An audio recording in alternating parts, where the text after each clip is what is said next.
I want you to name. Oh, wait. Sorry. I want you to name 5 countries. All right.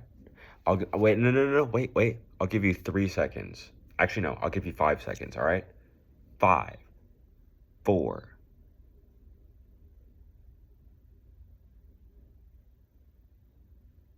You got your countries locked in?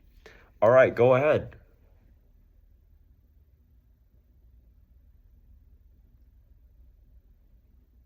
Hmm.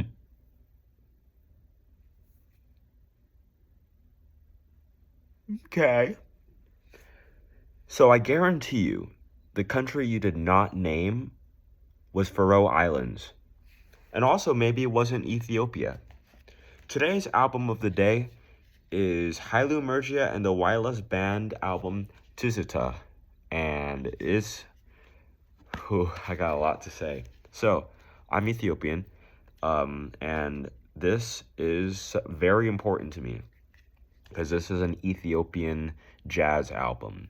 So, Ethiopian jazz is a style of jazz music that incorporates different Ethiopian musical modes into jazz, whereas there are specific modes that were already used quite frequently in jazz, hence why there is modal jazz.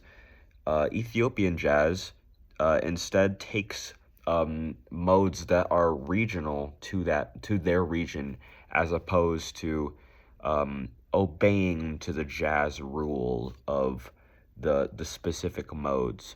I was in varsity jazz, so I had to memorize all the modes, and I had to learn every scale and each key for each mode. It was great. So if you don't know what a mode is, it's just like I want you to think of like a happy melody, right?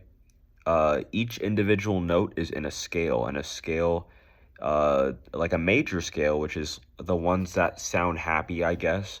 They have 12 notes. I'd say 11, but one's an octave, so it's just one's the same note but higher or lower. Anyways, scales are great. Modes are different because they are modifications of scales. Like there is a mode called the Phrygian mode, and this mode is common in the metalcore. It's the kind that like makes the music sound angry. It's like that shit that's got the down, now, now, now, now, or whatever the fuck, right? There's also Lydian, Mixolydian, but they are essentially just modifications of a scale to add or remove notes that are not included in a major or minor scale. For example, in the key of C, there is C, D, E, F, G, A, B, C. However, in different modes, we might have a B flat, or we might have an F sharp instead of an F. We might have like whatever the fuck, right? So that's what makes these different.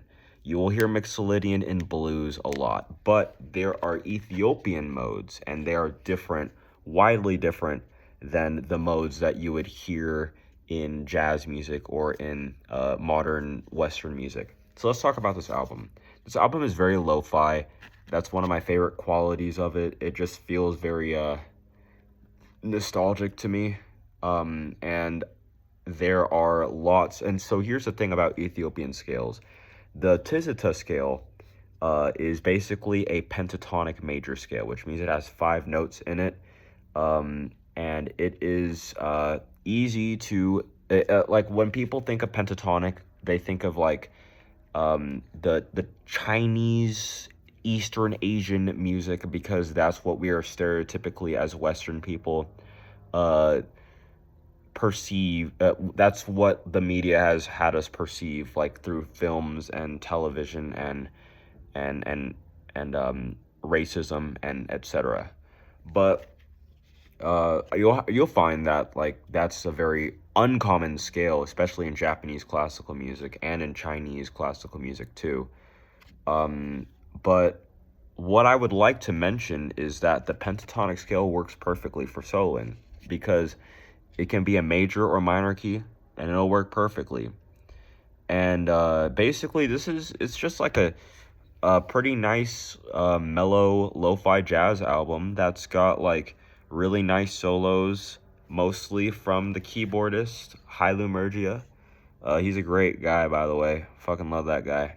The title track is the best song.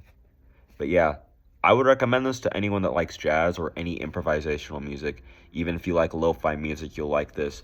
There are some very happy, upbeat tracks on here. There are also some kind of sadder sounding ones, but you'll find a lot that Ethiopian music, the sadder sounding modes tend to be the ones that are about love, which is very interesting to me.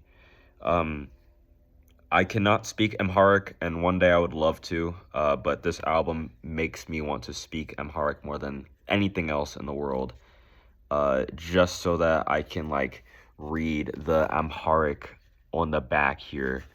And another thing that I will mention is they're not very long songs.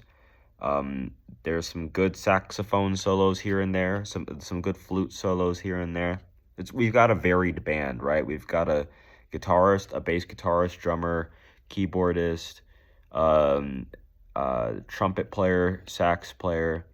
Uh, I don't know if they have ever had a vocalist, but this is completely instrumental. I would recommend this to anyone if you like lo-fi music. If you need just a good background instrumental track and you're tired of lo-fi hip hop, this is a good idea for you to listen to. The solos aren't overwhelming. They're not too technical. They stay within like a melodic reach, and that's one of my favorite parts. And yeah,